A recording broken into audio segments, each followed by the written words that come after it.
ஒரு ஊரில் ஒருத்தர் இருந்தான். ஏதோ ஒரு சின்ன அலுவலகத்தில் வேலை பார்த்துக்கிட்டு இருந்தான். ரொம்ப ஏழை.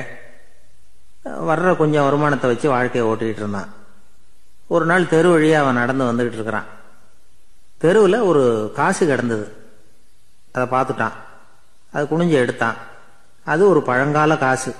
அந்த காசு நடுவில் ஒரு துளை இருந்தது. அதாவது துளையிட்ட நாணயம். பழங்காலத்தில் புழக்கத்தில் இருந்த ஒரு நாணயம் அது.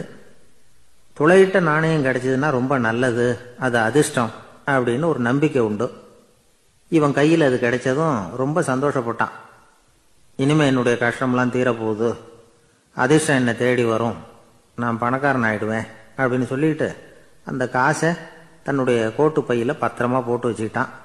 அடிக்கடி அதை தொட்டு பார்த்துக்கிறது உண்டு, வெளியில் எடுக்க மாட்டான். இப்படியே கொஞ்ச காலம் ஆச்சு. அதுக்கப்புறம் என்னாச்சு தெரியுமா? நிஜமாவே அதிர்ஷ்டம் அவனை தேடி வர ஆரம்பிச்சுட்டுது. செல்வம் வந்து குவிஞ்சுது. பணம், பதவி, புகழ் எல்லாம் வந்து சேர்ந்தது. சமூகத்தில் அவன் ஒரு பெரிய மனுஷன் ஆயிட்டான். எல்லாரும் அவனை பாராட்டினாங்க. அவன் எதை தொட்டாலும் வெற்றி, எல்லாம் அந்த காசோட மகிமை அப்படின்னு அவன் மனசுக்குள்ளே நினச்சிக்கிட்டான். தினமும் காலையில் அந்த கோட்டை போட்டுக்கிட்டு தான் வெளியில் கிளம்புவான். புறப்படுறதுக்கு முன்னாடி கோட்டு பாக்கெட்டை தொட்டு பார்த்துக்குவான், உள்ளே காசு இருக்கா அப்படிங்கிறத உறுதிப்படுத்திக்குவான். அதுக்கப்புறம் தான் வெளியில் கிளம்புவான். இப்படியே பல வருஷம் ஓடி போச்சு.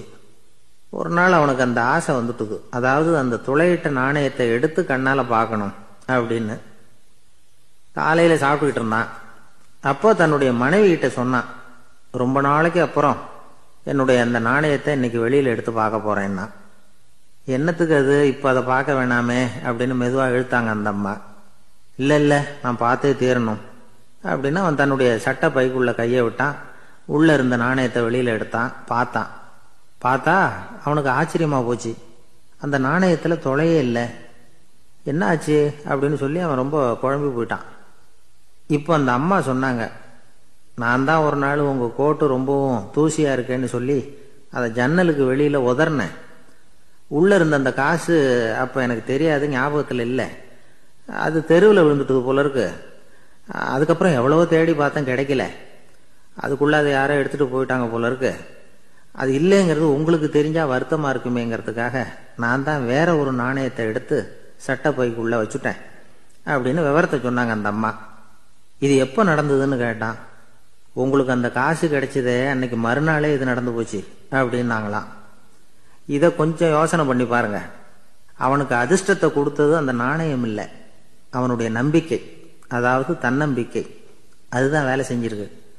இதிலிருந்து நாம் தெரிஞ்சுக்க வேண்டியது என்னன்னா, வாழ்க்கையில் முன்னேற நினைக்கிறவங்களுக்கு தன்னம்பிக்கை ரொம்ப முக்கியம். அது இல்லைன்னா முன்னேற முடியாது. ஒருத்தன் சொன்னானா, நான் எப்பவுமே என்னதான் சார் நம்புவேன், மற்றவங்கள நம்ப மாட்டேன். நேற்றுக்கு பாருங்க, திடீர்னு 10 பேர் என்ன அடிக்க வந்துட்டாங்க, நான் ஒருத்தனாவே அதை சமாளித்தேன் அப்படின்றான் ரொம்ப பெருமையா. அது எப்படின்னு கேட்டாங்களாம். ஒரே ஓட்டமாக அங்கேருந்து ஓடி வந்துட்டேன் அப்படின்னானா. யாருக்காவது ஏதாவது கொடுத்துக்கிட்டே இருப்பார், கொடையாளி. தினமும் யாராவது ஒருத்தருக்கு ஏதாவது கொடுக்கலன்னா அவருக்கு தூக்கம் வராது, அப்படி ஒரு பழக்கம். அது மட்டும் இல்லை, அவர் கொடுக்கறது அடுத்தவங்களுக்கு தெரியாது, அவ்வளவு ரகசியமாக அதை கொடுப்பார். வலது கை கொடுக்கறது இடது கைக்கு தெரியக்கூடாதுன்னு சொல்லுவாங்கள்ல, அது மாதிரி அவர். ஒரு நாள் ராத்திரி அவர் ஏற்கனவே தயாராக கட்டி வச்சிருந்த பணம் முடிச்ச கையில் எடுத்துக்கிட்டு வீட்டை விட்டு வெளியில் வந்தார். தெருவில் இறங்கி நடந்தார். இன்னைக்கு யாருக்கு தர்மம் செய்யறது அப்படின்னு யோசனை பண்ணிட்டு இருட்டில் நடந்து வந்துகிட்டு இருக்கிறார். யாரோ ஒருத்தர் எதிரில் வர்றது மாதிரி தெரிஞ்சுது. உடனே அவர் கிட்ட போனார். தன்கிட்ட இருந்த பணம் முடிச்ச அவசரமாக அவர் கையில் திணிச்சுட்டு திரும்பி வந்துட்டார். அப்பாடா, ஒரு வழியாக யாருக்கும் தெரியாமல் இன்னைக்கு தர்மம் பண்ணியாச்சு அப்படிங்கிற மகிழ்ச்சி, மன நிறைவு அவர் முகத்தில். நிம்மதியாக தூங்கினார். அப்புறம் எழுந்திரிச்சார். மறுநாள் காலையில் ஊரு பூரா ஒரே பேச்சு. என்ன பேச்சுன்னா, நேற்று ராத்திரி ஒரு திருடன் கையில் யாரோ பணத்தை கொடுத்துட்டு போயிருக்கிறாங்க அப்படின்னு எல்லாரும் பேசிக்கிட்டு இருக்கிறாங்க. இதை கேள்விப்பட்டதும் அந்த பெரியவருக்கு ரொம்ப வருத்தமாக போச்சு. அடடா, போயும் ஒரு திருடனுக்காக உதவி பண்ணியிருக்கிறோம், பிரயோஜனம் இல்லாமல் போட்டுதே அப்படின்னு நினைச்சார். சரி, இன்னைக்கும் யாருக்காவது உதவி பண்ணணும் அப்படின்னு முடிவு பண்ணினார். ராத்திரி நேரம் வந்தது. இவர் வழக்கம் போல தெருவில் இறங்கி நடந்தார். கையில் பணம் முடிச்சு. எதிரில் ஒரு பொன் உருவம் மங்கலா தெரிஞ்சது. இவர் உடனே அந்த பெண்கிட்ட பணத்தை கொடுத்துட்டு திருப்தியாக திரும்பி வந்துட்டார். மறுநாள் காலையில ஊர் பூரா என்ன பேசிக்கிட்டாங்க தெரியுமா? நேற்று ராத்திரி நெறி தவறி நடக்கிற ஒரு பெண்ணின் கையில யாரோ பணத்தை வச்சுட்டு போயிருக்கிறாங்க அப்படின்னு எல்லாரும் பேசிக்கிறாங்க. அடடா, இன்னைக்கும் தவறுதலா நடந்து போச்சு அப்படின்னு ஒரு வருத்தப்பட்டார். இருக்கட்டும், இன்னைக்கும் ஏதாவது தர்மம் பண்ணுவோம் அப்படின்னு நினைச்சுக்கிட்டாரு. 3வது நாள் ராத்திரியும் புறப்பட்டார். இப்பவும் எதிரில் ஒருத்தர் வந்தார். இவர் பணத்தை கொடுத்தார், திரும்பி வந்துட்டார். மறுநாள் மக்கள் என்ன பேசிக்கிட்டாங்கன்னா, நேற்று ராத்திரி ஒரு செல்வந்தர் கையில யாரோ பணத்தை கொடுத்துட்டு போயிருக்கிறாங்க அப்படின்னு பேசிக்கிட்டாங்களாம். அவருக்கு ரொம்ப வருத்தமா போயிட்டுது. என்ன இது தினம் இப்படி ஆகிட்டு இருக்குதே அப்படின்னு நினைச்சுக்கிட்டே படுத்து தூங்கினார். அன்னைக்கு ராத்திரி ஒரு கனவு. அந்த கனவுல இறைவன் வந்து சொன்னாராம், இதோ பாருப்பா, நீ கொடுத்த தர்மம் வீணா போயிடல. உன்கிட்ட பணம் வாங்கின அந்த திருடன் திருந்திட்டான், அந்த பொண்ணும் திருந்திட்டா, அந்த செல்வந்தனும் கொடையாளி ஆயிட்டான், எல்லாருக்கும் உதவி பண்ண ஆரம்பிச்சுட்டான் அப்படின்னு சொன்னாராம். இந்த கதையை சொன்னவர் யாருன்னா நபிகள் நாயகம். இதுல உள்ள கருத்து என்னன்னா, நல்ல மனசோட தர்மம் பண்ணுனா அது வீணா போறதில்லை. இன்னொரு கருத்து, தர்மம் வந்து தன்னை மட்டுமல்ல அடுத்தவங்களையும் தீமையிலிருந்து காப்பாற்றும். இதுதான் நாம புரிஞ்சுக்க வேண்டியது. இந்த காலத்திலயும் இது மாதிரி சில சம்பவங்கள் நடக்கிறது உண்டு. ஒரு பெரியவர் இருட்டில் நடந்து வந்துகிட்டு இருந்தாரு. எதிரில் வந்த ஒருத்தன் வலுக்கட்டாயமா இவர் கையை பிடிச்சி ஒரு பண முடிப்பை கொடுத்து வச்சுக்க சொல்லிவிட்டு விலகி போயிட்டான். பெரியவருக்கு ஆச்சரியம், இந்த காலத்திலயும் இப்படி வலது கை கொடுக்கறது இடது கைக்கு தெரியக்கூடாதுன்னு நினைக்கிற கொடையாளிகள் உண்டு போல இருக்கு அப்படின்னு யோசனை பண்ணிக்கிட்டே நடந்தார். கொஞ்ச தூரம் போயிருப்பாரு. அதுக்குள்ள அதே ஆள் திரும்பி வந்தான். கொடுத்த பண முடிப்பை திருப்பி கொடுங்க அப்படின்னு கேட்டு வாங்கிட்டான். இவருக்கு ஒன்றும் புரியல. ஏன் இப்படி பண்றேன்னார். அது ஒன்றும் இல்லைங்க, கொஞ்ச நேரம் இதை உங்ககிட்ட கொடுத்து வச்சிருந்தேன், அவ்வளவுதான் அப்படின்னா. ஏன்னு கேட்டார். என்னை பின்னாடி போலீஸ் தேடிக்கிட்டு வந்துகிட்டு இருக்குது, அதுதான் அப்படி பண்ணேன், இப்போ போயிட்டுது, இனிமே ஒன்றும் பயமில்லை அப்படின்னு சொல்லிவிட்டு அவன் பாட்டுக்கு நடந்து போறான்.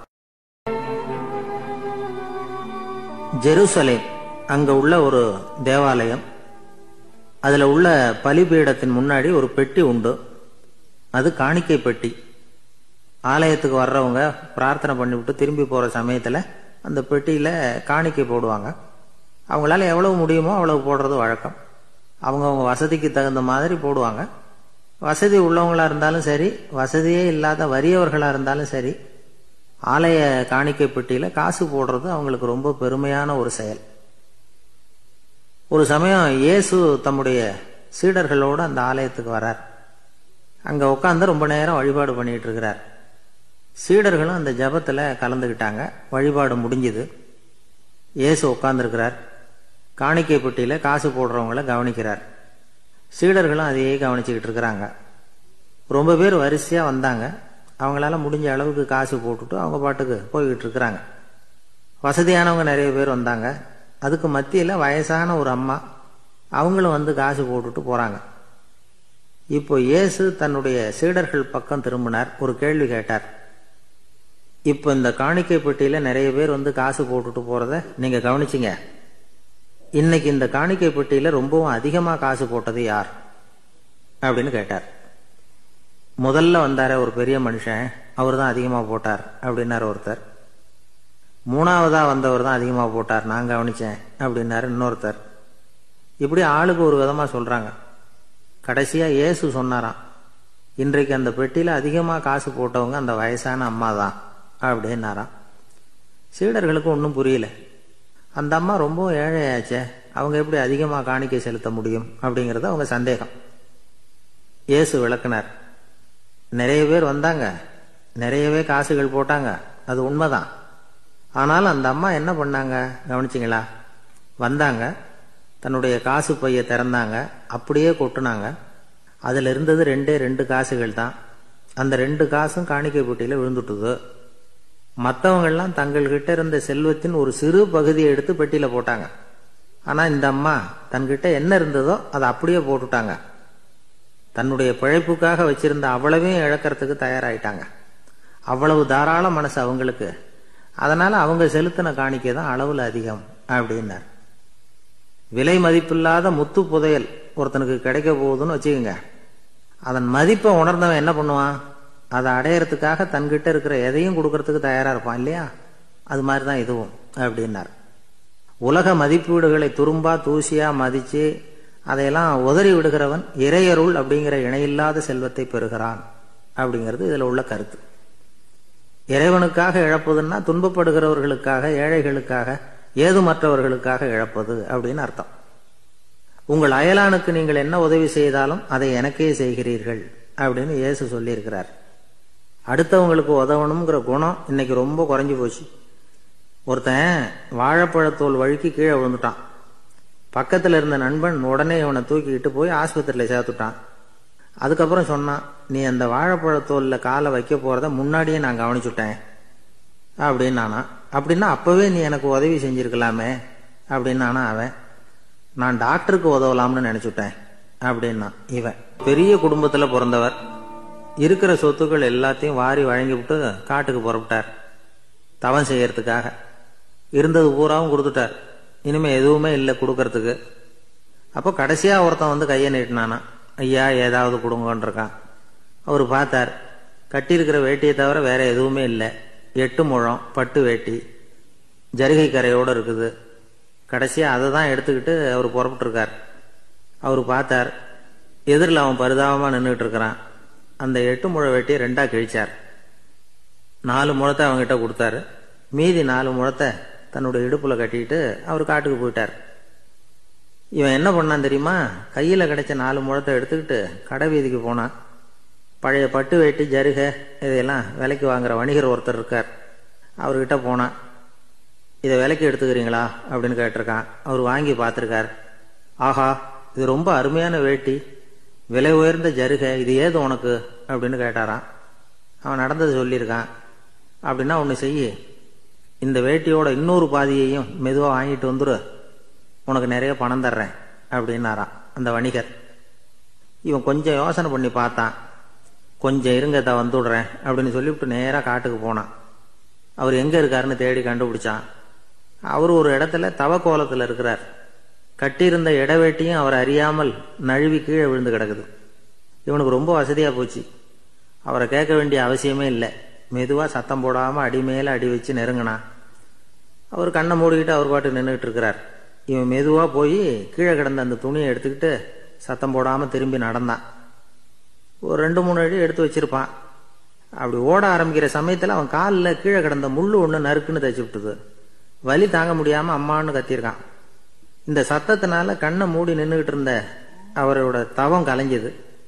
மெல்ல கண்ணை திறந்து பார்க்கிறார். தன் இடையில இருந்த வேட்டி அவன் கையில் இருக்கு. இப்போ அவர் நினைக்கிறார், என்ன நினைக்கிறார்னா, இந்த வேட்டி மீது நான் வைத்த ஆசை அல்லவா அவனை திருடனாக ஆக்கி விட்டது அப்படின்னு நினைச்சாராம். இந்த வேட்டி மேல நாம வச்ச ஆசை அவனை திருடும்படி ஆக்கி விட்டதே அப்படின்னு நினைச்சாராம். இது எப்பேற்பட்ட மனநிலை அப்படிங்கிறத கொஞ்சம் யோசனை பண்ணி பாருங்க. தான் ஒரு பொருள் மேல வச்ச பற்று இன்னொரு மனிதன் திருடனாக ஆகிறதுக்கு காரணம் ஆயிட்டுதேன்னு நினைக்கிறார். அப்படி நினைச்ச அந்த பெரியவர் யார் தெரியுமா? அவர் தான் மகாவீரர். இழந்துட்டேங்கிறியே, நீ என்னத்தை கொண்டுகிட்டு வந்த எங்க இழந்துடுறதுக்கு? நீ என்னத்தை உண்டாக்குன இது அழிஞ்சுட்டுதுன்னு சொல்றதுக்கு? இதுதான் அவருடைய சிந்தனை. இன்றைக்கு நம்ம சிந்தனையெல்லாம் வேற மாதிரி இருக்குது. ஒருத்தன் நடுத்தருவில் உட்காந்து அழுதுகிட்டு இருந்தான். அந்த வழியா வந்தவர் ஒருத்தர், ஏன்பா அழறேன்னு கேட்டாராம். 5 ரூபா சார், இந்த இடத்துல விழுந்துட்டுது, ரொம்ப நேரமா தேடுறேன், கிடைக்காது போல இருக்கு அப்படின்னு சொல்லிவிட்டு அழறான். எப்போ தொலைஞ்சதுன்னு கேட்டாராம் அவரு.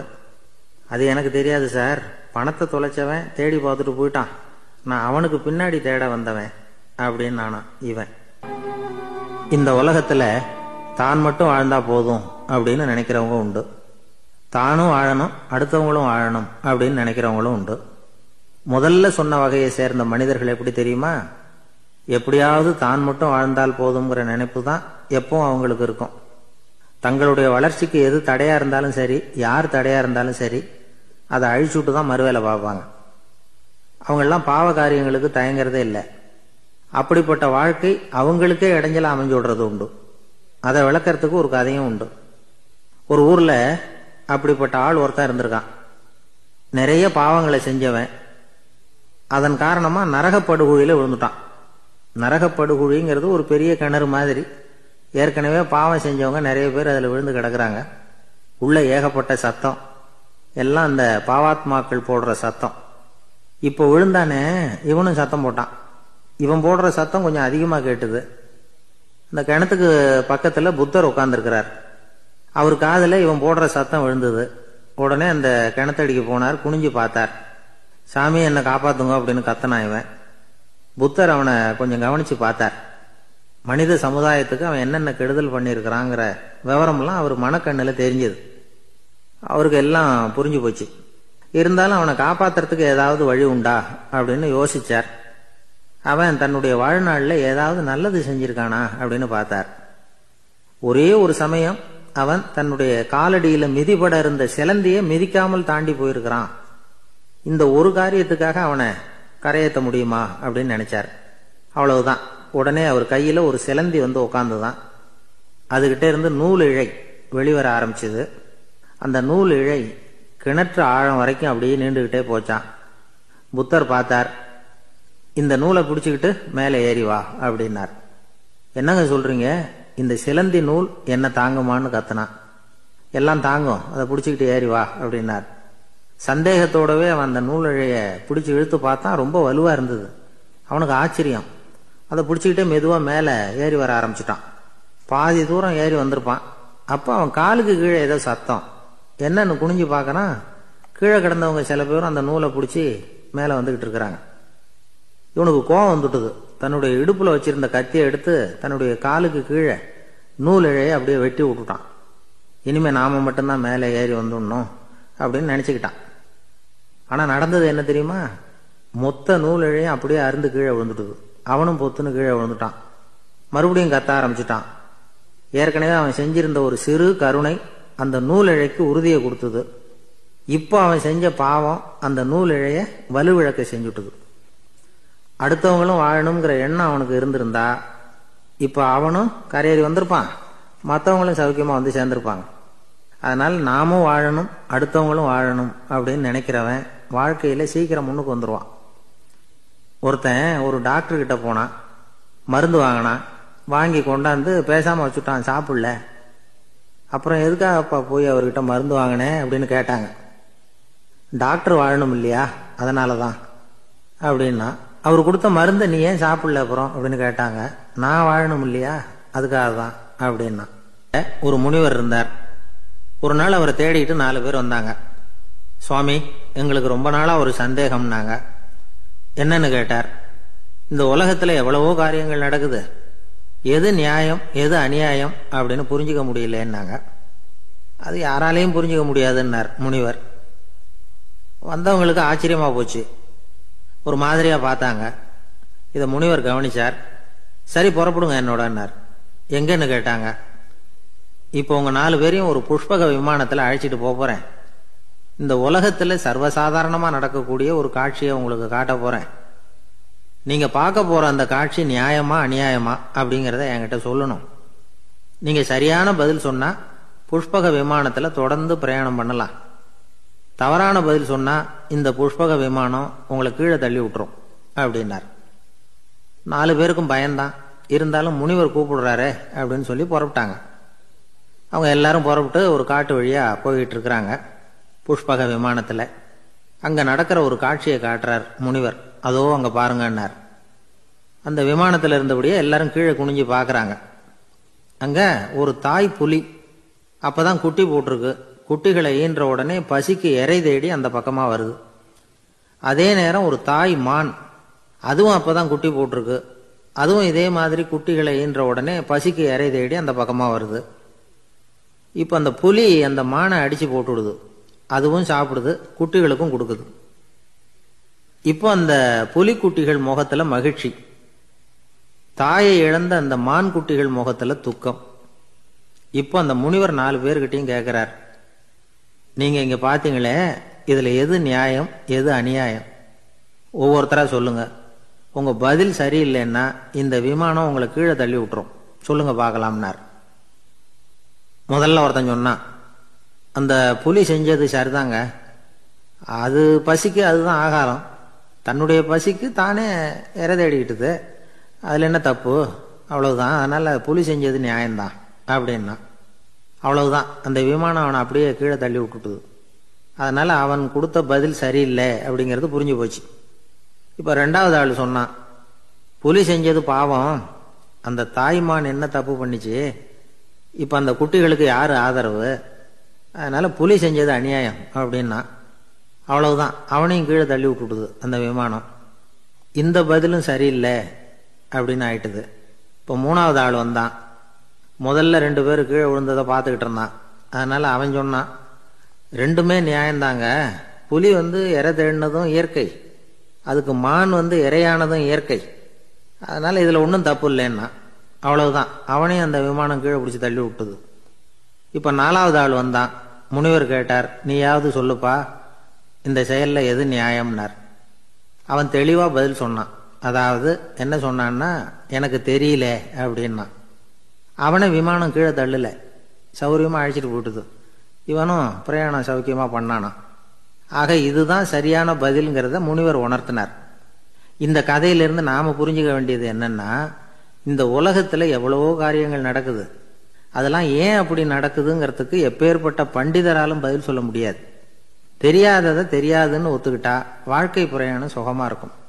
அதனால தேவையில்லாத விஷயங்களை புரிஞ்சுக்கிறதுக்கு நேரத்தை செலவு பண்ணிட்டு இருக்கக்கூடாது, வாழ்க்கையை குழப்பிக்க கூடாது. வாழ்க்கைக்கு தேவையானது என்னவோ அதை மட்டும் புரிஞ்சுக்கிட்டா போதும். இந்த காலத்து ஆள் ஒருத்தன் ஒரு பெரியவரை தேடி வந்தான். ஐயா, ஒரு சந்தேகம்னா. என்ன உன்னுடைய சந்தேகம்னார். பகுத்தறிவுன்னா என்ன, விதின்னா என்ன அப்படின்னு கேட்டான். இதுக்கு அவரு, இப்ப உன்னுடைய வலது கால தூக்குன்னார். தூக்கினான்.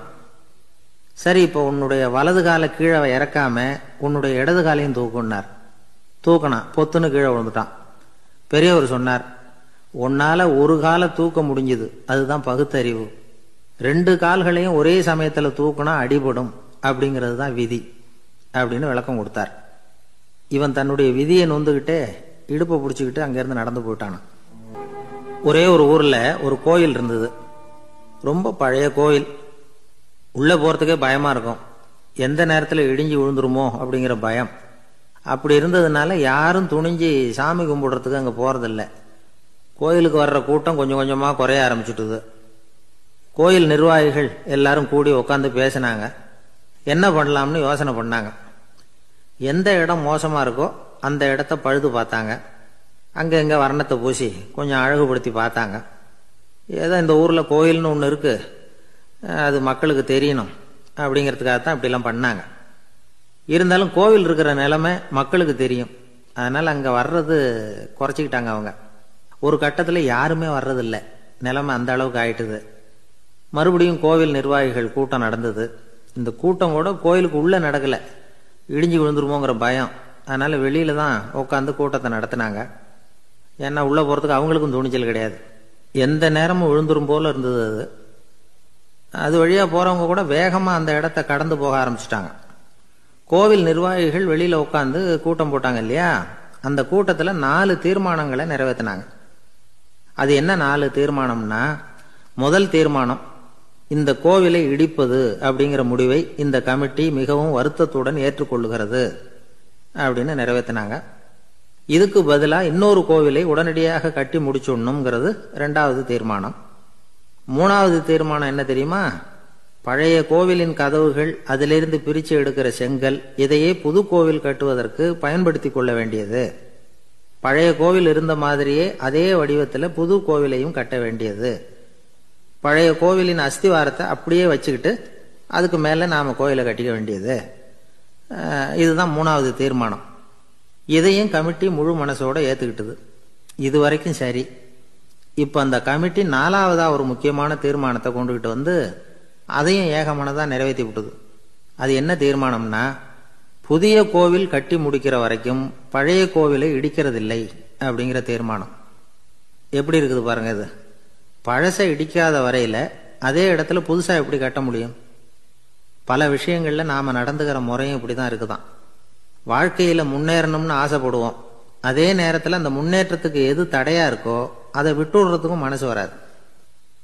வெளிநாட்டில் ஒரு பெரிய விருந்து நடந்துகிட்டு இருந்துதான். எல்லாரும் மது கோப்பையும் கையுமா அலைஞ்சுக்கிட்டு இருக்கிறாங்க. ஒருத்தர் மட்டும் கையில எதுவும் இல்லாம ரொம்ப நல்ல பிள்ளையா சாதுவா ஒரு ஓரமா தனியா உட்கார்ந்துருக்கிறார். அவர்கிட்ட நெருங்கி, வாங்க மது சாப்பிடலாம் அப்படின்னு கூப்பிட்டாங்களாம். என்ன வற்புறுத்தாதீங்க, நான் என் மனசுக்குள்ள உறுதியா தீர்மானம் பண்ணிவிட்டேன் அப்படின்னாராம். என்ன தீர்மானம் பண்ணியிருக்கீங்க அப்படின்னு கேட்டிருக்காங்க. ஏற்கனவே முழு போதையில் இருக்கும் பொழுது மறுபடியும் மது கோப்பையை தொடரதில்லை அப்படின்னு தீர்மானம் பண்ணியிருக்கேன் அப்படின்னாராம். ஒரு ஊர்ல ஒரு பெரியவர் இருந்தார். ஒரு நாள் அவரை தேடி ஒருத்தர் வந்தார். ஐயா, நான் கடவுளை பரிபூர்ணமா நம்புறேன் அப்படின்னார். சரி, அந்த நம்பிக்கை உனக்கு எப்படி வந்ததுன்னு கேட்டார் இவர். அவர் சொல்ல ஆரம்பிச்சார்.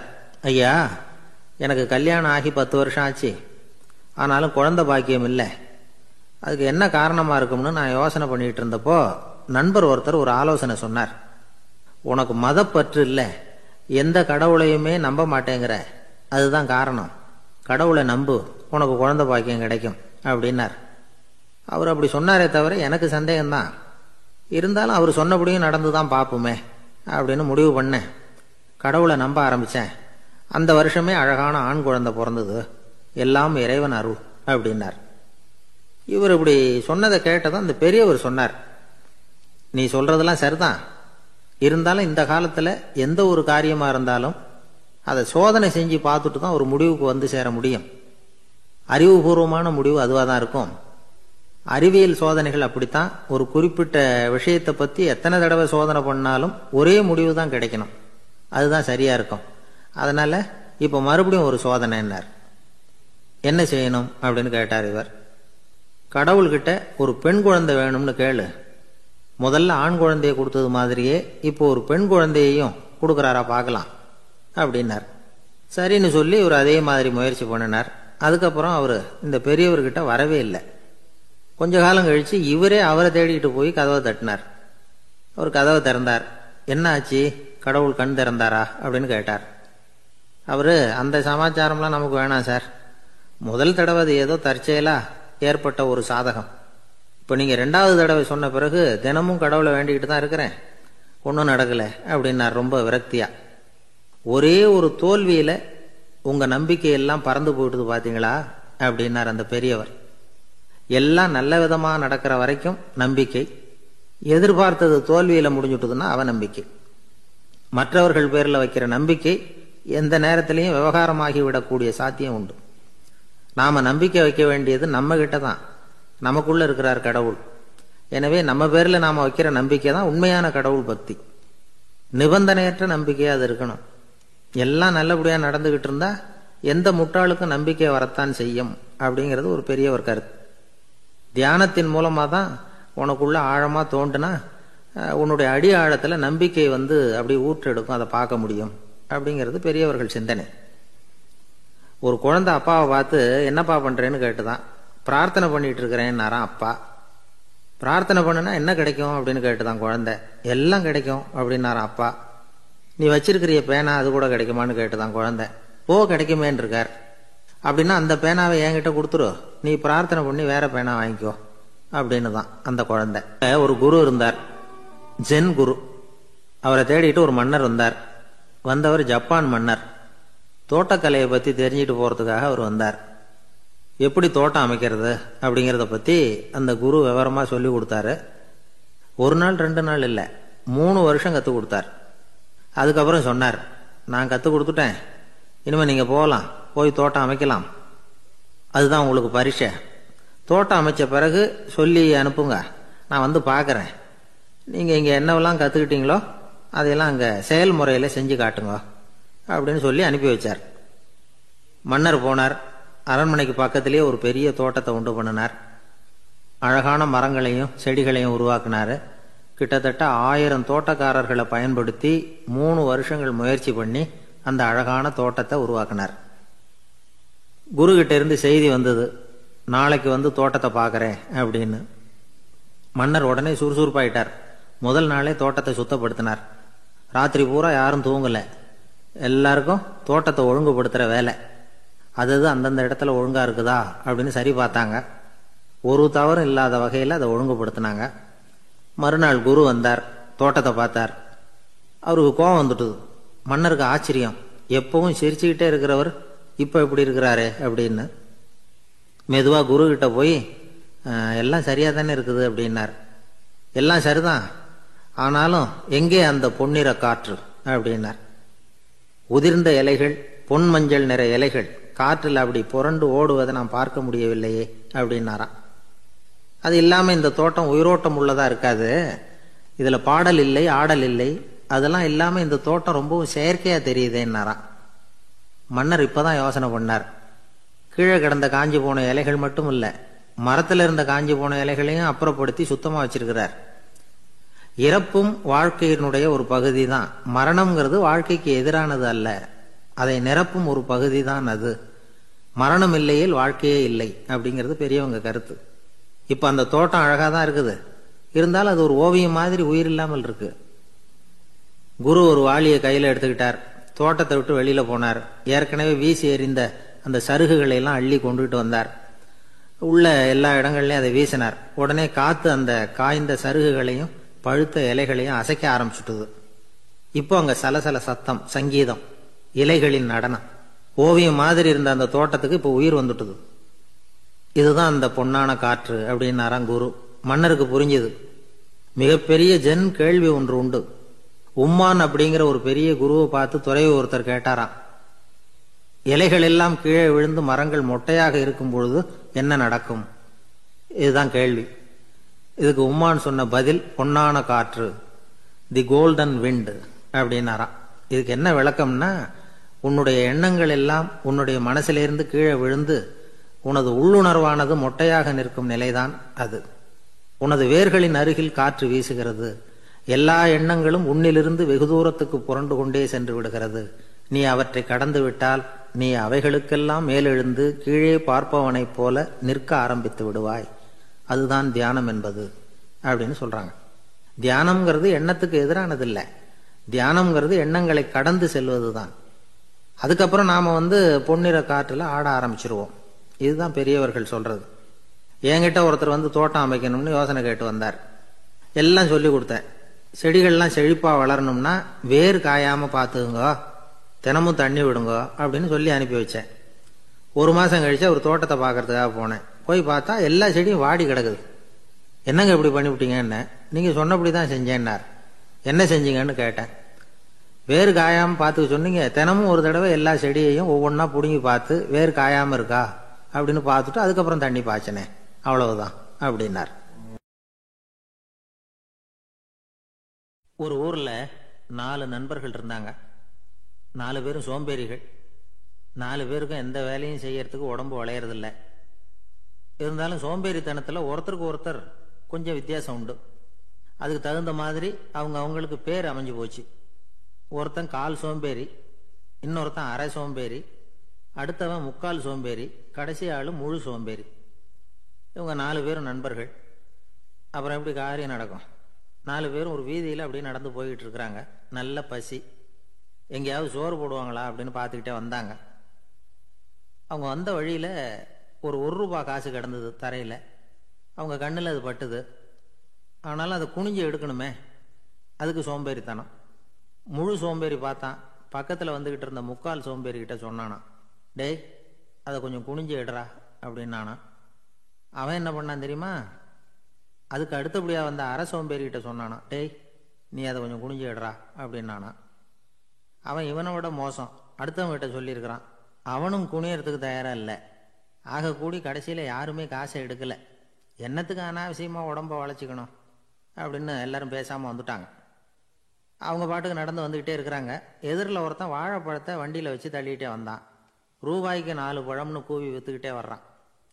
இப்ப அந்த முழு சோம்பேறி சொன்னானா, டேய் வழியில கிடந்தது ரூபா, அதையாவது எடுத்துக்கிட்டு வந்திருந்தா இப்ப இந்த பழத்தை வாங்கி ஆளுக்கு ஒன்று சாப்பிடலாமே அப்படின்னானா.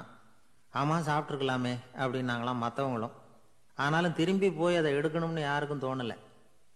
பேசாம சோர்ந்து போய் நடந்து வந்தாங்களாம். இருட்டி போச்சு. வழியில் ஒரு கோவில். சரி இங்கேயே படுத்து தூங்குவோம் அப்படின்னா ஒருத்தன். அதுதான் சரின்னாங்க மற்றவங்களும். அப்படியே மண்டபத்தில் படுத்துட்டாங்க. கோவில் அர்ச்சகர் வேலையெல்லாம் முடிச்சுவிட்டு வெளியில் வந்திருக்காரு. இவங்கள பார்த்தாராம்.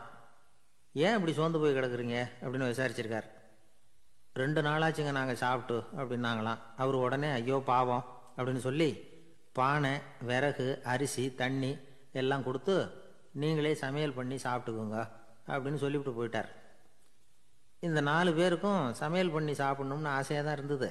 ஆனால் அடுப்பு பற்ற வைக்கணுமே, அதுக்கு தீப்பெட்டி வேணுமே, தீப்பெட்டி இல்லை. இப்போ முழு சோம்பேறி ஆரம்பித்தான். அடுத்தவனை பார்த்து, டேய் கடைக்கு போய் ஒரு தீப்பெட்டி வாங்கிட்டு வாயேன் அப்படின்னு நானா.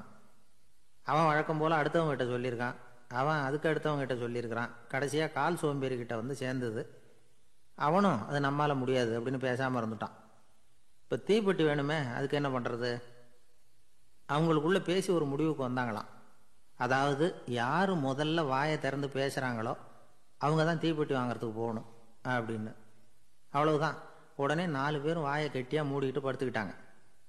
அவங்க சமையல் பண்ணி சாப்பிட்டாங்களா என்ன அப்படிங்கிறது அர்ச்சகருக்கு தெரியல. சரி பார்த்துட்டு வரலாமேன்னு வந்தார்.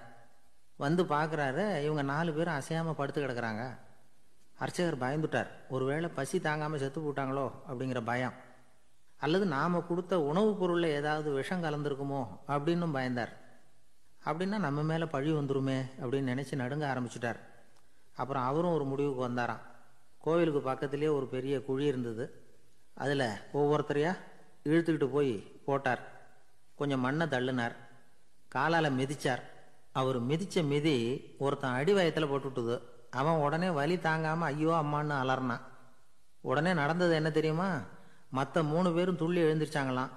அவனை பார்த்து, நீ தாண்டா தீப்பெட்டி வாங்க போகணும், நீ தாண்டா வாங்க போகணும், நீ தான் சத்தம் போட்ட அப்படின்னு சொல்லி ஆரம்பிச்சுட்டாங்களாம். அர்ச்சகர் பார்த்தார், இது பேய் மாதிரி தெரியுதுன்னு நினச்சிக்கிட்டு ஒரே ஓட்டமாக ஓடி போட்டாராம். கிராமப்புறங்களில் இப்படி ஒரு கதையை சொல்கிறது உண்டு. சோம்பல்ங்கிறது நம்ம முன்னேற்றத்துக்கு பெரிய தடை அப்படிங்கிறத நாம் புரிஞ்சுக்கணும். அதுதான் இந்த கதை சொல்கிற நீதி. ஒரு பள்ளிக்கூடத்தில் ஒரு புதுமையான போட்டி நடந்துதான். அதாவது சோம்பேறித்தனத்துக்கு பரிசு. அதில் 2வது பரிசு யாருக்குன்னு அறிவிச்சாங்க. ஒரு பையன் எழுந்திரிச்சு மெதுவாக நடந்து போய் பரிசை வாங்கிட்டான். அடுத்தது முதல் பரிசு யாருக்கு அப்படின்னு அறிவிச்சாங்களாம். அவன் கடைசி வரிசையிலேருந்து கத்தினானான், ஐயா அதையும் அந்த பையன் மூலமாகவே கொடுத்து அனுப்பி வச்சுருங்க, இங்கே வந்தது நான் வாங்கிக்கிறேன் அப்படின்னா. ஒரு ராஜா இருந்தார். அவர் ஒரு நாள் காலையில் அரண்மனையில் மேல் மாடத்தில் வந்து நின்றுக்கிட்டு இருந்தார். அப்போ ஒரு ஆள் வீதியில் ரொம்ப வேகமாக ஓடிக்கிட்டு இருக்கான். அதை ராஜா கவனிச்சார். அவன் மனசில் ஏதோ ஒரு தவிப்பு இருக்குங்கிறத புரிஞ்சுக்கிட்டார். உடனே அரண்மனை சேவகர்களை கூப்பிட்டார். அந்த ஆளை இங்கே அழைச்சிட்டு வாங்க அப்படின்னார். இவங்க ஓடி போய் அந்த ஆளை அழைச்சிட்டு வந்தாங்க. மன்னர் முன்னாடி நிறுத்தினாங்க. மன்னர் அவனை நிமிர்ந்து பார்த்தார். எதுக்காக இவ்வளோ வேகமாக ஓடிக்கிட்டு இருக்கிற அப்படின்னு கேட்டார். இதுக்கு அவன் சொன்னா, மன்னா, நம்ம கோட்டையின் வடக்கு வாசல் இருக்கு இல்லையா, அது ஓரமாக ஒரு பெரிய பாறாங்கல் கிடக்கு. அதுக்கு அடியில் நான் ஒரே ஒரு வெள்ளி நாணயத்தை புதைச்சி வச்சிருக்கேன். அது இப்போ எனக்கு தேவைப்படுது. என்னுடைய மனைவிக்கு ஒரு பரிசு வாங்கி கொடுக்க வேண்டியிருக்கு. அதுக்காக தான் அவசரமாக ஓடிக்கிட்டு இருக்கிறேன் அப்படின்னா. மன்னர் யோசனை பண்ணார். அப்புறம் சொன்னார், அதுக்காகவா இப்படி ஓடுற? பரவாயில்ல, அதை பற்றி கவலைப்படாத. நான் உனக்கு 10 வெள்ளி காசுகள் தர்றேன், வாங்கிட்டு திரும்பி போ அப்படின்னார். இவன் தலையை சொரிஞ்சான். மன்னா, நீங்கள் கொடுக்கறத ரொம்பவும் மகிழ்ச்சியோடு வாங்கிக்கிறேன். இருந்தாலும் அதுக்கப்புறம் அந்த வடக்கு வாசலுக்கு போய் அங்கே இருக்கிற ஒரு நாணயத்தையும் எடுத்துக்கிட்டு போயிடுறேனே அப்படின்னா. இதை பாருப்பா, அந்த ஒரு நாணயத்தை மறந்துடு, உனக்கு 100 வெள்ளி நாணயங்கள் தரேன் இருக்கார். மன்னா, ரொம்ப மகிழ்ச்சி. உங்கள் மாதிரி தாராள குணம் வேற யாருக்கும் வராது. நீங்கள் கொடுக்குற 100 நாணயங்களையும் வாங்கிக்கிறேன். இருந்தாலும் வடக்கு வாசலுக்கு போய் அதையும் எடுத்துக்கிட்டா 101 ஆயிடுமே அப்படின்னானா. இதை பாருப்பா, அந்த ஒரு நாணயத்தை மறந்துடு, அது எக்கேடாவது கெட்டு போகட்டும். நான் உனக்கு 100 பொற்காசுகள் தரேன், அதையாவது வாங்கிட்டு வந்த வழியிலேயே திரும்பி போடுன்னாரான். தங்க நாணயங்களே தரேன்னு சொல்கிறீங்க, தாராளமாக வாங்கிக்கிறேன். இருந்தாலும் வடக்கு வாசலுக்கு போய் அப்படின்னு மறுபடியும் ஆரம்பித்தான். அரசர் வந்து பொறுமை இழந்துட்டார். கடைசியாக ஒரு முடிவுக்கு வந்துட்டார். இதை பாருப்பா, உனக்கு என்னுடைய ராஜ்யத்திலேயே பாதியை கொடுத்துட்றேன், அப்படியாவது திருப்தியாக திரும்பிப்போ அப்படின்னாராம். மன்னா, உங்களுடைய பெருந்தன்மைக்கு ஈடு இணையே கிடையாது. தேசத்திலேயே பாதி பிரித்து கொடுக்குறேன்னு சொல்கிறீங்க, அதனால் உங்ககிட்ட ஒரு சின்ன வேண்டுகோள் அப்படின்னானா. சொல்லுன்னாராம் மன்னர் ஆர்வமா. இவன் மெதுவாக ஆரம்பித்தான். அப்படி இந்த ராஜ்யத்தை 2ஆக பிரிக்கிறப்போ அந்த வடக்கு வாசல் இருக்கிற பக்கத்தை என்கிட்டயே கொடுத்துருங்கோ அப்படின்னானா. மன்னர் அசந்து போயிட்டார். இந்த கதை எதுக்காகன்னு கேட்டால், மனம்ங்கிறது ஒரு குரங்குங்கிறத புரிஞ்சுக்கிறதுக்காகத்தான். உன்னை பிடிச்சிக்கிட்டா லேசில் விடாது. அப்படிப்பட்ட மனசை அறிவு தான் வழி நடத்தணும். அதில் தான் வாழ்க்கையின் வெற்றி அடங்கி இருக்குது. ஒரு சின்ன பையன் தெருவில் அழுதுகிட்டு இருந்தான். ஏன்பா அழுவுறேன்னு ஒரு பெரியவர் கேட்டார். 1 ரூபா காசை இங்கே தொலைச்சுட்டேன் அப்படின்னா. சரி, அதுக்காக அழாத, அதுக்கு பதிலாக 10 ரூபா தரேன், இந்தா வச்சுக்கோன்னு கொடுத்தார். அந்த 10 ரூபாயை வாங்கி சட்டப்பையில் போட்டுக்கிட்டு அதை விட அதிகமாக சத்தம் போட்டு அழ ஆரம்பிச்சுட்டான். மறுபடியும் ஏன்டா அழறேன்னு கேட்டார் பெரியவர். அந்த 1 ரூபாயும் கிடைச்சிட்டுதுன்னா இப்போ என்கிட்ட 11 ரூபா இருக்குமே, இப்போ 10 ரூபா தானே இருக்கு அப்படின்னு சொல்லிவிட்டு அழறான் ஒருத்தர். அவருக்கு ஜாதகத்தில் நம்பிக்கை உண்டு. அவரே ஜோசியம்லாம் பார்ப்பார். என்ன சார் இந்த காலத்தில் இதையெல்லாம் நம்பிக்கிட்டு இருக்கீங்களே அப்படின்னு கேட்டா, உங்களுக்கு ஒன்றும் தெரியாது சார், இந்த உலகத்தில் ஒவ்வொருத்தரும் அவங்கவங்க செய்கிற நல்லது கெட்டதுக்கு தகுந்த பலனை அனுபவிச்சே தீரணும் பார். அது மட்டும் இல்லை, ஒருத்தர் செத்துட்டா கூட அவன் செஞ்ச பாவ புண்ணியங்கள் கூடவே போய்கிட்டு இருக்கோம் பார். அது எப்படி கூட போவோம் அப்படின்னு குதர்க்கமாக கேட்டா, அதுக்கு அவர் ஒரு கதை சொன்னார். அது ரொம்ப சுவாரஸ்யமாக இருந்தது. அது என்ன கதைன்னா, ஒரு ஊரில் ஒருத்தர் இருந்தாராம். அவர் ஜோசியம் பார்க்கறதுல ரொம்ப கெட்டிக்காரரான். ஒருத்தருடைய தலைமுடியை மட்டும் அவர்கிட்ட காட்டினா போதும், அதை மட்டும் பார்த்துட்டு அவருடைய ஜாதகத்தையே அலசி போடுவாராம். அப்பேற்பட்ட திறமை. அந்த ஆள் ஒரு சமயம் கன்னியாகுமரி கடற்கரைக்கு போயிருந்திருக்கார். அங்கே கரை ஓரமாக ஒரு மண்டை ஓடு கிடந்திருக்கு. அதை எடுத்து பார்த்துருக்கார். அந்த மண்டை ஓட்டை வச்சுக்கிட்டே அதோட ஜாதகத்தை அலசியிருக்கார். இந்த மண்டை ஓட்டுக்கு உரிய ஆசாமி வாழ்க்கையில் ரொம்ப கஷ்டப்பட்டிருக்கணும், நிறைய கஷ்டத்தை அனுபவிச்சிருக்கணும். அது தாங்க முடியாம தான் கடல்ல விழுந்து தற்கொலை பண்ணிட்டு இருக்கான் அப்படிங்கிறத அவர் கணிச்சுட்டார். இருந்தாலும் இந்த மண்டை ஓடு இன்னமும் அனுபவிக்க வேண்டியது பாக்கி இருக்கு அப்படிங்கிறத அவர் உணர்ந்தாராம். அது சரி, ஒருத்தன் உயிரோடு இருக்கிற வரைக்கும் நல்லது கெட்டதை அனுபவிக்க முடியும், செத்ததுக்கு அப்புறமும் பாக்கி இருக்குன்னா அதை எப்படி அனுபவிக்கிறது? இந்த மண்டை ஓட்டுக்கு இன்னும் கொஞ்சம் பாக்கி இருக்குங்கிறது அவருக்கு புரிஞ்சதே தவிர அதோட அர்த்தம் என்னங்கிறது சரியா விளங்கலை. சரி, இதை இன்னும் கொஞ்சம் விவரமா ஆராய்ச்சி பண்ணுவோம் அப்படின்னு நினைச்சுக்கிட்டு அதை தன்னுடைய வீட்டுக்கு எடுத்துட்டு போயிட்டார். அந்த மண்டை ஓட்டை ஒரு பெட்டியில வச்சு பூட்டினார். தன்னுடைய தனி அறையில அதை பத்திரமா வச்சுக்கிட்டார். தினமும் ராத்திரி ஆனதும் தன்னுடைய மனைவியை பார்த்து, நீ போய் பூஜை அறையில தனியா படுத்துக்க அப்படின்னு சொல்லிவிட்டு தினம் ராத்திரி 12 மணிக்கு பெட்டியை திறந்து அவர் பார்ப்பார். மண்டை ஓடு அப்படியே இருந்தது தவிர இன்னும் கொஞ்சம் பாக்கி இருக்குங்கிறதுக்கு அர்த்தம் அவருக்கு விளங்கலை.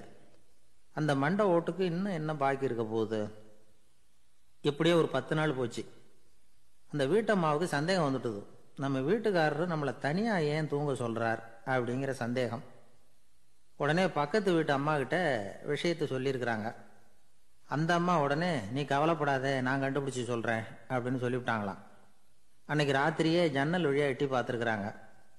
இந்த ஆள் மண்டை ஓட்டை கையில வச்சுக்கிட்டு அது திருப்பி திருப்பி பார்த்துக்கிட்டு இருக்கிறான். அதை பார்த்துட்டாங்க. மறுநாள் காலையில அவரோட மனைவியை பார்த்தாங்க. ஏம்மா, உன் வீட்டுக்காரருக்கு நீ முதல் மனைவியா 2வது மனைவியா அப்படின்னு கேட்டாங்களாம்.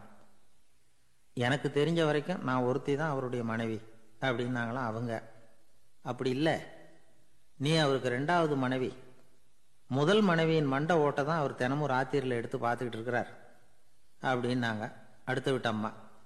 அப்படியா விஷயம் அப்படின்னு சொல்லிவிட்டு கணவன் வீட்டில் இல்லாத நேரமாக பார்த்து அந்த மண்டை ஓட்டை எடுத்து கொண்டாந்து ஒரு உரல்ல போட்டு உலக்கையால குத்தி நொறுக்க ஆரம்பிச்சுட்டாங்க. வெளியில போயிருந்த அந்த ஆள் அப்பதான் உள்ள நுழைஞ்சார். மண்டை ஓடு உலக்கை கிட்ட குத்து வாங்கிக்கிட்டு இருக்கு. அது அனுபவிக்க வேண்டியது இன்னும் கொஞ்சம் பாக்கி இருக்குங்கிறதுக்கு அர்த்தம் எனக்கு இப்பதான் புரிஞ்சுது அப்படின்னாராம் அவர். இந்த கதையிலிருந்து நாம இன்னொரு நீதியையும் புரிஞ்சுக்கணும். அதாவது நம்ம வீட்டை பத்தி நமக்கு புரியாததெல்லாம் அடுத்த வீட்டுக்காரங்களுக்கு நல்லா புரியும். ஒரு ஆள் இருந்தான். அவன் ஒரு நாள் கோயிலுக்கு போனான். கடவுள்கிட்ட வேண்டிக்கிட்டான், எனக்கு ஒரு 1,00,000 ரூபா நீ கொடுத்தா நான் உன் சன்னதியில் ஒரு தேங்காய் உடைக்கிறேன் அப்படின்னு வேண்டிக்கிட்டான். கடவுள் பார்த்தார். உடனே அவன் கண் முன்னாடி தோன்றினார். இந்தா நீ கேட்ட 1,00,000 ரூபாய் அப்படின்னு சொல்லி அவன் கையில் பணத்தை கொடுத்துட்டு மறைஞ்சிட்டார். இவனால் நம்பவே முடியல. இவ்வளவு சுலபமாக கிடைக்கும்னு தெரிஞ்சிருந்தா அனாவசியமாக ஒரு தேங்காய் உடைக்கிறேன்னு வேண்டியிருக்க வேண்டியது இல்லையே அப்படின்னு நினைச்சான். இருந்தாலும் வேண்டுதலை நிறைவேற்ற வேண்டியது கடமை. அதுக்காக என்ன பண்ணா, பக்கத்தில் ஒரு கடைக்கு போனான். ஒரு தேங்காயை கையில் எடுத்தான். இது என்ன விலைன்னு கேட்டான். 5 ரூபான்னார் கடையில் இருந்தவர். அதிகமாக இருக்குதே விலைன்னா. அப்படின்னா ஒன்று செய்யுங்க, அடுத்த ஊருக்கு போங்க, அங்கே தென்னந்தோப்பு அதிகம், அதனால அங்கே இதை விட குறைஞ்ச விலைக்கு கிடைக்கும் அப்படின்னார். சரின்னு அடுத்த ஊருக்கு கிளம்புனான். அங்கே போய் விசாரிச்சான். ஒரு தேங்காய் 3 ரூபாய் விலைன்னாங்க. இதுவும் அதிகமாக தெரியுதேன்னா. அப்படின்னா ஒன்று செய்ய, அதுவும் அந்த ஆற்று ஓரமாக ஒரு தென்னை மரம் இருக்கு பார், அதில் நீயே ஏறி பறிச்சுக்கோ, ஒரு தேங்காய்க்கு 1 ரூபா கொடுத்தா போதும் அப்படின்னார் அந்த தோப்புக்கு சொந்தக்காரரு. இவனுக்கு மரம் ஏற தெரியாது, இருந்தாலும் ஆசை யார விட்டுது, விலை சல்லிசா இருக்குதே. ஆற்று ஓரம் போனால் தட்டு தடுமாறி அந்த மரத்தில் ஏறினா அந்த தென்னை மரம் வளைஞ்சி ஆற்று பக்கம் போய் அப்புறம் நிமிர்ந்து இருந்தது. அதாவது மரத்தின் உச்சி சரியா ஆற்றுக்கு நடுவில் இருந்தது. ஆற்றுல வெள்ளம் கரை புரண்டு ஓடிக்கிட்டு இருக்கு. இவன் கடவுள் கொடுத்த 1 லட்சம் ரூபாயை மடியில் வச்சு இறுக்கி கட்டிக்கிட்டான். உச்சிக்கு போய் காய் பறிக்கிற சமயத்தில் காற்றும் மழையும் பலமாக கலந்து அடிக்க ஆரம்பிச்சுட்டுது. கால் வழுக்கி விட்டுட்டுது. இவன் சடார்னு ஒரு தென்னை மட்டையை பிடிச்சிக்கிட்டு தொங்க ஆரம்பிச்சிட்டான். கீழே பயங்கரமான வெள்ளம், மடியில் 1 லட்சம் ரூபா பணம், என்ன செய்யறதுன்னு தவிக்கிறான். இந்த சமயம் கரையில் ஒரு யானை பாகன் யானையை குளிப்பாட்டிக்கிட்டு இருக்கிறான். அது அவன் கண்ணில் பட்டுது. ஐயா ஒரு உதவின்னு கத்துனான். அவன் என்ன செய்யணும்னு கேட்டான். உன் யானையை மெதுவாக இங்கே அழைச்சிட்டு வா, எனக்கு நேராக கீழே நிறுத்து, என் காலை பிடிச்சி மெதுவாக கீழே இறக்கி விட்டுரு, என் மடியில் இருக்கிற பணத்தில் உனக்கு 10,000 ரூபா தரேன் அப்படின்னா. அவன் பார்த்தான், காலை கையை பிடிச்சா கூட எவனும் இந்த காலத்தில் 10 ரூபாய்க்கு மேலே தரமாட்டேங்கிறான், இவன் காலை பிடிச்சா 10,000 தர்றேங்கிறான் அப்படின்னு யோசனை பண்ணான். உடனே யானையை கொண்டுட்டு போனான். அவனுக்கு நேராக கீழே நிறுத்தினான். அவன் காலை பிடிச்சான். அவ்வளவுதான். அந்த நேரம் பார்த்து யானை மெதுவாக நடந்து அப்பால போட்டுது. இப்போ யானை பாகன் அவன் காலை கெட்டியாக பிடிச்சிக்கிட்டு தொங்குறான். பரிதாபமாக மேலே பார்க்குறான். அவன் மட்டையை பிடிச்சிக்கிட்டு தொங்குறான். இப்போ யானை பாகன் சொல்கிறான், தம்பி மட்டையை விட்டுறாத, கெட்டியாக பிடிச்சிக்கோ, நான் உனக்கு 10,000 ரூபா தரேன், இதோ மடியில் தான் வச்சுருக்கேன்னா. மேலே தொங்குறவனுக்கு இந்த நிலைமையிலேயும் ஒரு சந்தோஷம், மேற்கொண்டு ஒரு 10,000 ரூபா நமக்கு கிடைக்கும் போல இருக்கே அப்படின்னு. இந்த சமயத்தில் ஒருத்தன் ஒட்டகத்தை ஓட்டிகிட்டு வந்தான் அந்த பக்கமாக குளிப்பாட்டுறதுக்கு. யானை பாகம் பார்த்துட்டான். ஐயா ஒட்டகக்காரரே, அதை இங்கே கொண்டுட்டு வா, எங்கள் காலை பிடிச்சி பத்திரமா இறக்கி விடு, நாங்கள் பணம் கொடுக்குறோம்னா. அவனும் பணத்துக்கு ஆசைப்பட்டு வந்தான். அவன் காலை பிடிக்கிற சமயம் ஒட்டகமும் நழுவி போட்டுது. இப்போ 3 பேருமே வரிசையாக தொங்குறாங்க. ஒட்டகக்காரன் கத்துறான், தம்பி மட்டையை விட்டுறாத, கெட்டியாக பிடிச்சிக்கோ, நான் என் மடியில் இருக்கிற 5,000 உனக்கு தந்துடுறேன்னா. மேலே தொங்குறவனுக்கு இன்னமும் சந்தோஷம், இவனும் பணம் தர்றேங்கிறான் அப்படின்னா இன்னைக்கு நமக்கு மொத்த பண வரவு எவ்வளவு அப்படின்னு ஒவ்வொன்றா கூட்டி பார்க்க ஆரம்பிச்சான். மனக்கணக்கு சரியா வரல, அதனால அப்படியே விரல விட்டு எண்ண ஆரம்பிச்சான். அவ்வளவுதான், மட்டையை விட்டுட்டு கை நழுவி வந்துட்டுது. 3 பேரும் பொத்துன்னு ஆற்றுல விழுந்தாங்க. படாத பாடுபட்டு தட்டு தடுமாறி கரைக்கு வந்து சேர்ந்தாங்க. 3 பேர் மடியில் இருந்த பணமும் ஆத்தோட போட்டுது. பேராசை பெருநஷ்டம் அப்படின்னு ஒரு பழமொழி இருக்குல்ல, அதை விளக்கறதுக்காக சொல்லப்பட்ட கதை இது. இந்த காலத்தில் ஒருத்தர் ஒரு நீச்சல் குளத்தில் நீச்சல் அடிச்சுக்கிட்டு இருக்கிறார். காவலுக்கு இருந்தவர் அதை கவனிச்சுட்டார். கரையிலேருந்து சத்தம் போட்டாராம், இதோ பாருங்க, இங்கே ராத்திரி 8 மணிக்கு மேலே நீச்சல் அடிக்கிறது சட்டப்படி குற்றம், அதுக்கு அனுமதி கிடையாது, தெரியாதா உங்களுக்கு அப்படின்னாராம். இதுக்கு அவரு, ஐயோ நான் நீச்சல் அடிக்க வந்தவன் இல்லைங்க, சும்மா சுற்றி பார்க்க வந்தவன், தடுமாறி குளத்தில் விழுந்துட்டேன், நீச்சல் தெரியாது, அதனால தத்தளிச்சுக்கிட்டு இருக்கிறேன் அப்படின்னு கத்துனாராம். கரையில் இருந்தவர் பார்த்தார், ஓ அப்படின்னா சரி, அதுக்கு ஒன்றும் தடை இல்லை அப்படின்னு சொல்லிவிட்டு அவர் பாட்டு நடந்து போயிட்டாராம். நிறைய பணம் சேர்த்தான். அவனுக்கு சம்பாதிக்க தெரியுமே தவிர செலவு பண்ண தெரியாது. மகா கஞ்சன். காசை கையில் எடுக்கவும் மாட்டான், எடுத்தா செலவு செய்ய வேண்டியிருக்குமே, அதனால இப்படியே அவன் காலத்தை ஓட்டி விட்டான். வயசாயிட்டுது. அவனுடைய மனைவி ஒரு நாள் கேட்டாங்க, இவ்வளவு நாளா நீங்க என்னை எங்கேயுமே அழைச்சிட்டு போனதில்லை, இப்போவாவது அழைச்சிட்டு போகக்கூடாதா அப்படின்னாங்க. எங்கே போகணும் சொல்லுன்னா. காசிக்கு போகணும், கங்கையில் குளிக்கணும்னாங்க. இவன் பார்த்தான், இதுக்கு ஏன் அவ்வளோ தூரம் செலவு பண்ணிட்டு போகணும், நம்ம ஊர் ஆற்றுலையே குளிக்கலாமே, இதுவும் புண்ணிய நதி தான், இங்கே குளிச்சா அங்கே குளிச்ச பலன் கிடைச்சிரும் அப்படின்னா. சரின்னு 2 பேரும் ஆத்தங்கரைக்கு போனாங்க. அன்னைக்கு ஏதோ விசேஷம், நிறைய கூட்டம், நிறைய பேர் குளிச்சுக்கிட்டு இருக்கிறாங்க. கரையில் சில புரோகிதர்கள் நின்றுக்கிட்டு இருக்கிறாங்க. குளிக்கிறதுக்கு முந்தி அவங்க கிட்ட உட்காந்தா ஏதோ மந்திரம்லாம் சொல்லுவாங்க, கொஞ்சம் காசு கொடுக்க வேண்டியிருக்கும். அதனால இவன் என்ன பண்ணான், ஆத்தங்கரையிலேயே கொஞ்சம் தூரம் போனான். ஊரை விட்டு தள்ளி வந்துட்டான், அங்கே யாருமே இல்லை. அப்பாடான்னு சந்தோஷப்பட்டான், குளிக்கலாம்னு புறப்பட்டான். இந்த நேரம் கடவுள் பார்த்தார், இந்த கஞ்சனுக்கு ஏதாவது புத்தி போகட்டணும் அப்படின்னு நினைச்சார். உடனே ஒரு புரோகிதர் மாதிரி உருவத்தை மாத்திக்கிட்டு அந்த ஆள் முன்னாடி வந்து நின்னார். அவனுக்கு அதிர்ச்சி, இங்க யாருமே இருக்க மாட்டாங்கன்னு நினைச்சா இங்கேயுமே ஒரு ஆள் வந்துட்டாரு, என்ன பண்றதுன்னு யோசனை பண்ணான். புரோகிதர் உருவத்தில் இருந்த கடவுள் சொன்னார், இதை பாருங்க, இன்னைக்கு விசேஷ நாள், நீராடுறதுக்கு முன்னாடி சுயகல்பம் பண்ணிக்கிறது ரொம்ப நல்லது அப்படின்னார். என்கிட்ட பணம் எதுவும் இல்லையேன்னா. பரவாயில்ல, அப்புறமா கொடுங்க, வாங்கிக்கிறேன், ஆனா ஒன்று, எவ்வளவு கொடுப்பீங்கிறத மட்டும் இப்பவே சொல்லிவிடுங்க அப்படின்னார். இவன் ரொம்ப யோசனை பண்ணான். ஒரு 10 பைசா தரேன் அப்படின்னா. சரின்னு ஒத்துக்கிட்டு எல்லா கிரியைகளையும் அவர் செஞ்சார். அதுக்கப்புறம் கணவனும் மனைவியும் ஆத்துல குளிச்சாங்க. அவர் போயிட்டார். கொஞ்ச நாள் கழிச்சு அவன் வீட்டுக்கு வந்தார் கடனை வசூல் பண்றதுக்கு. வாசல்ல நின்றுகிட்டு இருந்த அவன் மனைவி இவரை பார்த்ததும் தயங்க ஆரம்பிச்சாங்க. அந்த அம்மா கிட்ட விஷயத்த சொன்னார். அந்த அம்மா ஓடி போய் உள்ள இருக்கிற தன்னுடைய கணவர்கிட்ட சொன்னாங்க. அவன் யோசனை பண்ணான், இப்ப வெளியில போனா அவனுக்கு 10 காசு கொடுக்க வேண்டியிருக்கும், அதனால எனக்கு காய்ச்சல்னு அந்த ஆளுகிட்ட சொல்லிவிடு, இன்னொரு சந்தர்ப்பத்தில் என்னை வந்து பார்க்க சொல்லு அப்படின்னா. அந்த அம்மா போய் சொன்னாங்க. அப்படிங்களா, அப்படின்னா அவரை நான் உடனே போய் பார்க்கணுமே அப்படின்னு உள்ள நுழைய ஆரம்பிச்சார். அவங்க மறுபடியும் இருங்க இருங்க தான் வரேன்னு சொல்லிவிட்டு உள்ள ஓடி விஷயத்த சொன்னாங்க. இது ஏதுடா வம்பா போச்சு அப்படின்னு பார்த்தான். மனைவியை கிட்டத்தில் கூப்பிட்டான். இதோ பாரு, ஜன்னி கண்டு நான் இறந்து போயிட்டதா சொல்லிவிடு அப்படின்னா சொன்னாங்க. புரோகிதர் பார்த்தார். அப்படின்னா ஒரு வழியா இருந்து அவருடைய இறுதி சடங்குகளையும் நானே முடிச்சுட்டு போயிடுறேன் அப்படின்னார். உள்ள இருந்தவன் யோசனை பண்ணான், அந்த ஆள் என்னை விடமாட்டான் போல இருக்கு, அதனால ஒரு சவப்பெட்டியில் என்னை வச்சு தூக்கிக்கிட்டு மயானத்துக்கு போங்க பார்த்துக்கலாம் அப்படின்னா. புரோகிதரும் விடுற மாதிரி இல்லை, கூடவே நடந்து போயிட்டு இருக்கிறார். அங்கே இறக்கி சடங்குகளை முடிச்சுட்டு தீ வைக்கிற நேரம் பொட்டிக்குள்ள இருந்த நம்மால் அலறி அடிச்சுட்டு வெளியில ஓடி வந்தான். புரோகிதர் உருவத்தில் இருந்த கடவுள் சிரிச்சார், தன்னுடைய சுய உருவத்தை காட்டினார். அதுக்கப்புறம் அவனை கூப்பிட்டு, இதை பாருப்பா, ஏன் இப்படி அல்லாடுற, ஏதாவது வர வேணும்னா கேள்வித்தாரேன் அப்படின்னார். அவன் யோசனை பண்ணான். பகவானே, ஒரே ஒரு வரம் தான் உங்ககிட்ட கேட்கணும்னா. என்ன வேணும் கேளுன்னார். அந்த 10 பைசா தட்சணையை தள்ளுபடி பண்ணா போதும் அப்படின்னா. கடவுளும் சரின்னு சொல்லிட்டு போயிட்டார். இப்படி ஒரு கதையை சுவாமி சிவானந்தர் சொல்லியிருக்கிறார். செல்வந்தர்கள் பல பேர் இப்படித்தான் இருக்கிறாங்க. தாங்களும் அனுபவிக்க மாட்டாங்க, அடுத்தவங்களுக்கும் கொடுக்க மாட்டாங்க. இது மாதிரியான கஞ்சர்களுக்கு இந்த உலகம் இல்லை அந்த உலகம் இல்லைங்கிறார் அவர். இந்த கதையில கடவுள் கடன் வசூலுக்கு வந்தது மாதிரி